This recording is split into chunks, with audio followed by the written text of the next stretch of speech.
This subject, wealth and income inequality, are the biggest moral crisis. I'd also say it's a spiritual crisis in America today, all around the world. This gap between the rich and everybody else is reaching critical proportions. And I think one of the biggest crises is the young people. Today's young unemployed become tomorrow's unemployable. They lose valuable jobs, training skills. So I'm going to show, since a picture's worth 1,000 words, I'll just show you some pictures about how rapidly this inequality, as well as opportunity inequality, is growing. So what's happening in America today, savers are losers. You know, most parents say to their kids, go to school and save money and work hard. But in 1970, when I graduated from school, $1 million at 15% interest earned me $150,000 a year. Now, you could live on $150,000 a year back then. But in 2016, due to this thing called quantitative easing, I call it the Greenspan put, it's $1 million at negative 5 basis points. It's going to cost you $1 million to save $1 million. That is how deteriorated our financial systems have become. And this is one of the causes between the gap between the rich and the poor. The other thing is that fewer and fewer families are receiving middle-class incomes. It's going down. Every time we shop at Walmart, we ship dollars and jobs over to China and Pakistan and all the other countries. That's capitalism. The other thing that's happening, when people's incomes go down, they become dependent. Now, the US government tells us that poverty has been beaten in America. Well, maybe poverty has been beaten, but what has increased is the entitlement mentality. The attitude that the government and other people should take care of me. As I said, it's a moral crisis as well as a spiritual crisis. I learned in Sunday school, give and you shall receive. And too many people today think they should receive. This is the other crisis here, is Social Security. Being Japanese, the Japanese call it, Social Security.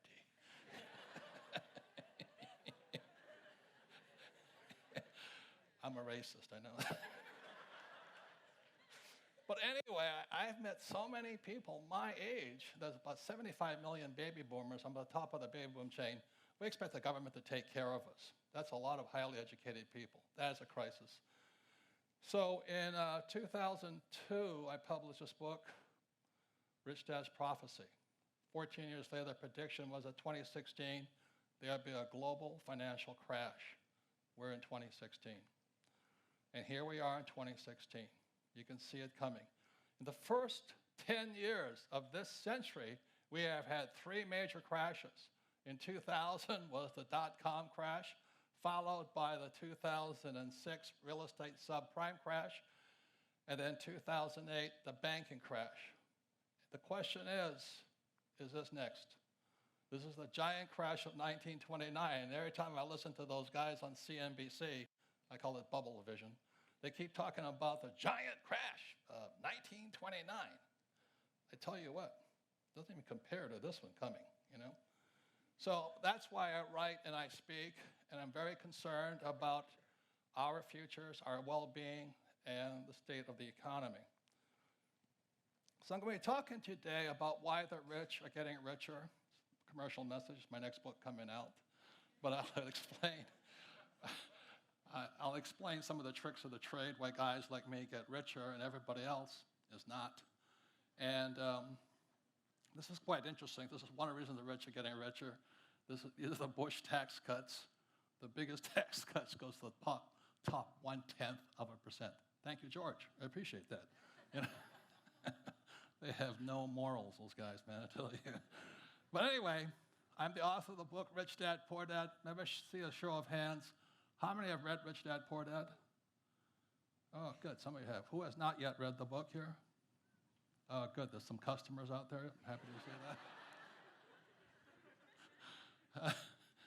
You know, as I say to the press, I'm a best-selling author. I'm not a best-writing author.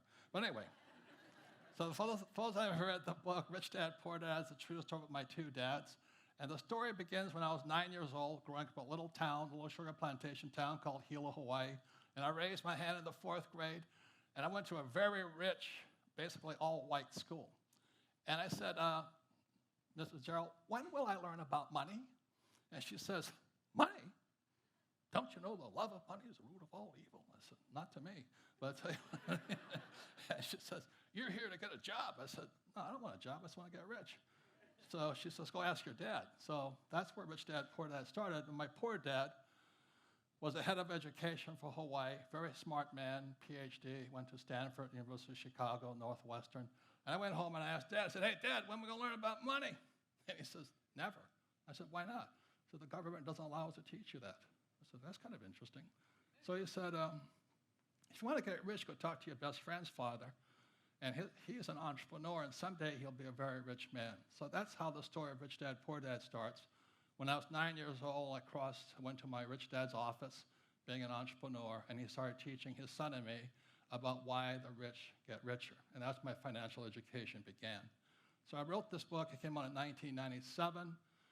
So far, it's sold about 41 million copies in 50 languages throughout the world. So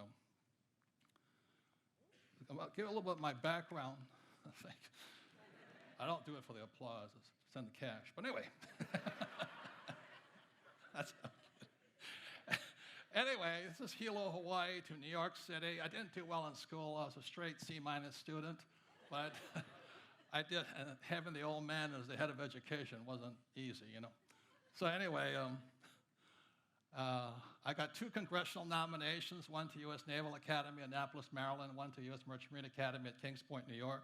So I took New York because we're the highest paid graduates in the world. And this is me at Kings Point here.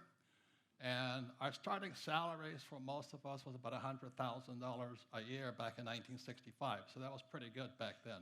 Not much today, but it's pretty good back then. And then when I graduated, I got a job as a 3rd officer on Standard Oil tankers sailing the world. And it was a great job, except for one thing. The Vietnam War was still on, and my moral conscience kind of got to me, and I said, maybe I should go fight a war.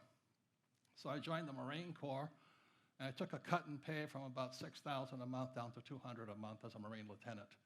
And it was a great decision. I went to flight school in Florida, Pensacola, and it was right up the street here at Camp Pendleton, and straight to Vietnam.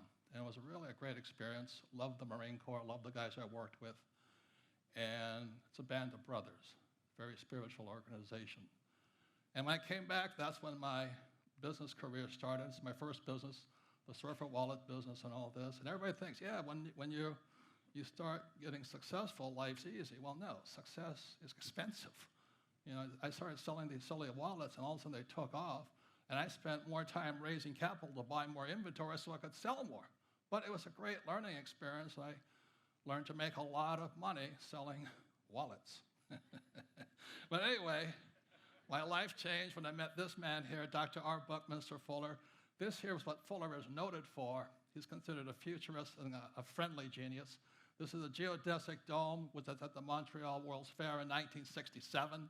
So in 1967, I hitchhiked from New York City all the way to Montreal to go see the dome, and it was a mind-blowing experience. I never thought I'd ever meet the great genius. You know, John Denver calls him the planet's friendly genius. So anyway, but in 1981, I had a chance to study with him up in Kirkwood, California, near Lake Tahoe for 5 days. And I made the mistake of sitting down he sat down next to me, really.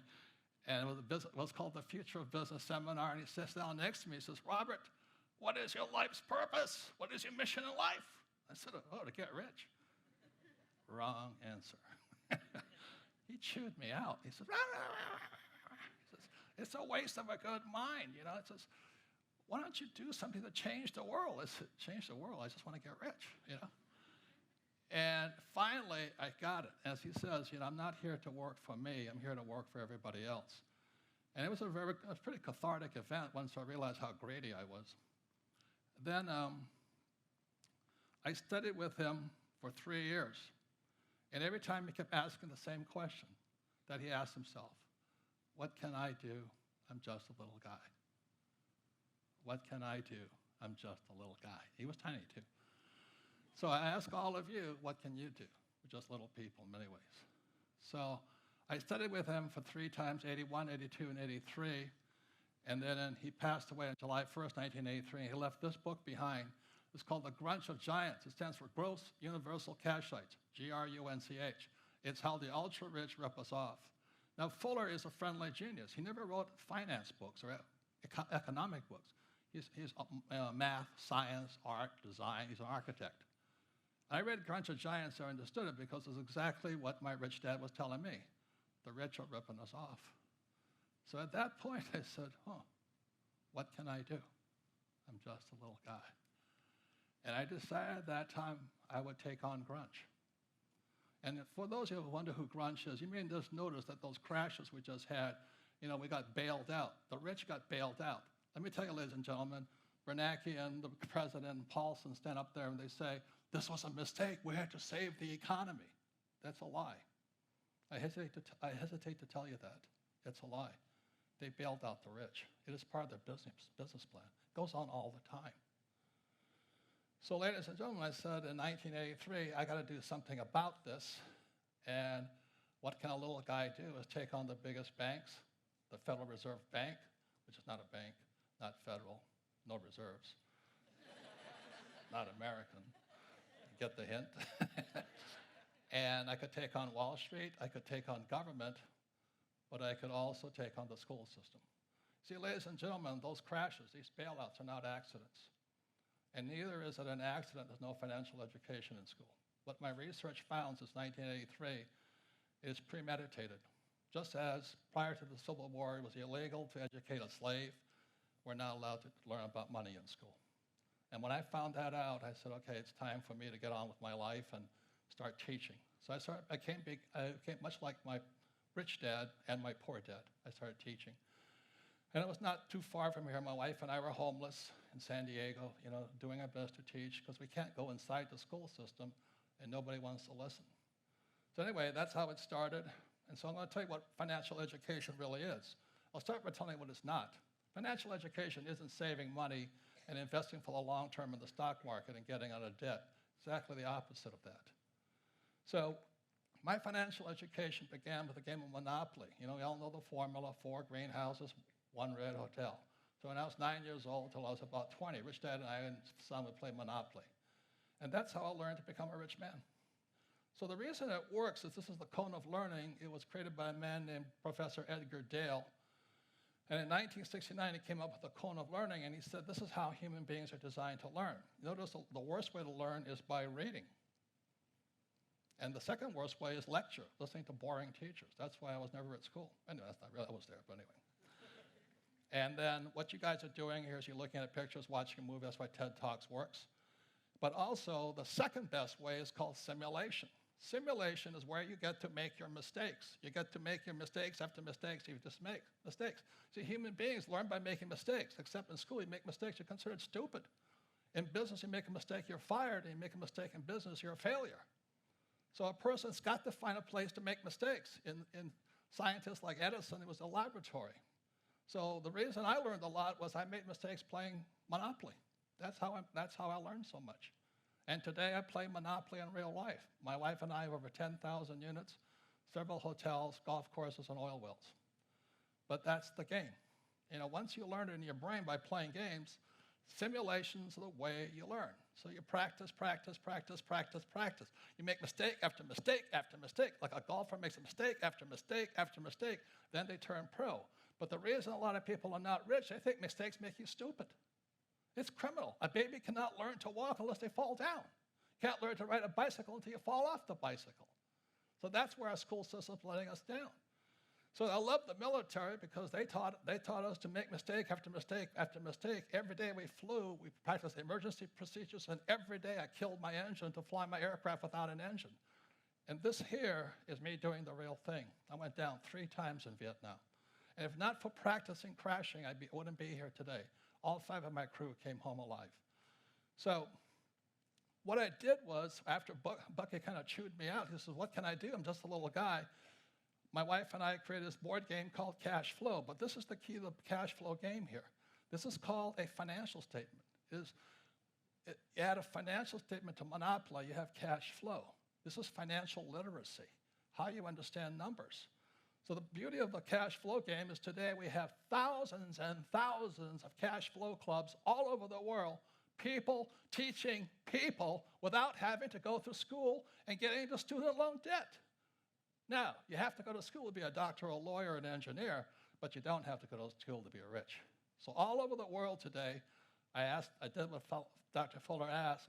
I started empowering people to learn. So all over the world today, every day in different languages, people are teaching people the same lessons my rich dad taught me. And here's the financial statement: income, expense, asset, liability. The beauty of this here is this. This is your report card when you leave school. My banker never asked me my grade point average or what school I went to. My banker wants to see my financial statement. And the reason most people can't get loans is they don't have a financial statement. They don't even know what it is when they leave school, even college graduates. The reason I can borrow hundreds of millions of dollars, I have a strong financial statement. It's financial literacy. And this here is very simply it's income, expense, asset, liabilities. Poor dad always said, go to school and get a high-paying job. The problem with education, they teach you to be employees. Rich dad taught me to be an entrepreneur, acquiring assets. 4 greenhouses, 1 red hotel. Assets are very simple. You can plant an apple seed, and an apple seed grows into a tree. You harvest the apples. You sell the apples, you reinvest your profits, and you keep building an orchard. That's how you get rich. Or a friend of mine, when he was in high school, his grandma gave him some chickens. Those chickens laid eggs. He sold the eggs and reinvested it. And when he was 45, I think he sold his business. He was selling 10 million eggs a day to Costco and Walmart. You don't have to be a rocket scientist to build assets. Just buy a couple of chickens, okay? It's kind of funny, really. So the power of words, financial literacy begins with words because words affect your brain. As my poor dad always said, I can't afford it. In Sunday school I learned the word becomes flesh. Every time you say you can't afford it, you say, I'm poor, I'm a loser, I can't do something, I'm helpless. The government should take care of me. It's disgusting. The rich dad taught me, how can I afford it? So when I had no money, my wife and I just kept saying, well, how can I afford it? And pretty soon your mind opens up, and that's when intelligence comes in. The most important words in money are basic. There's only 4: assets, liabilities, cash flow. That's it. That's where financial literacy starts. Assets, liabilities, and cash flow. You understand those 4 words, basically, then you can build your vocabulary. Money has a language, but it's not taught in school. It's taught job security versus being an entrepreneur. Look for job security instead of go for financial freedom. It's somebody should take care of you instead I'm going to take care of other people. As an entrepreneur, I have thousands of employees. That's my job. Is to create other jobs, give them a safe life.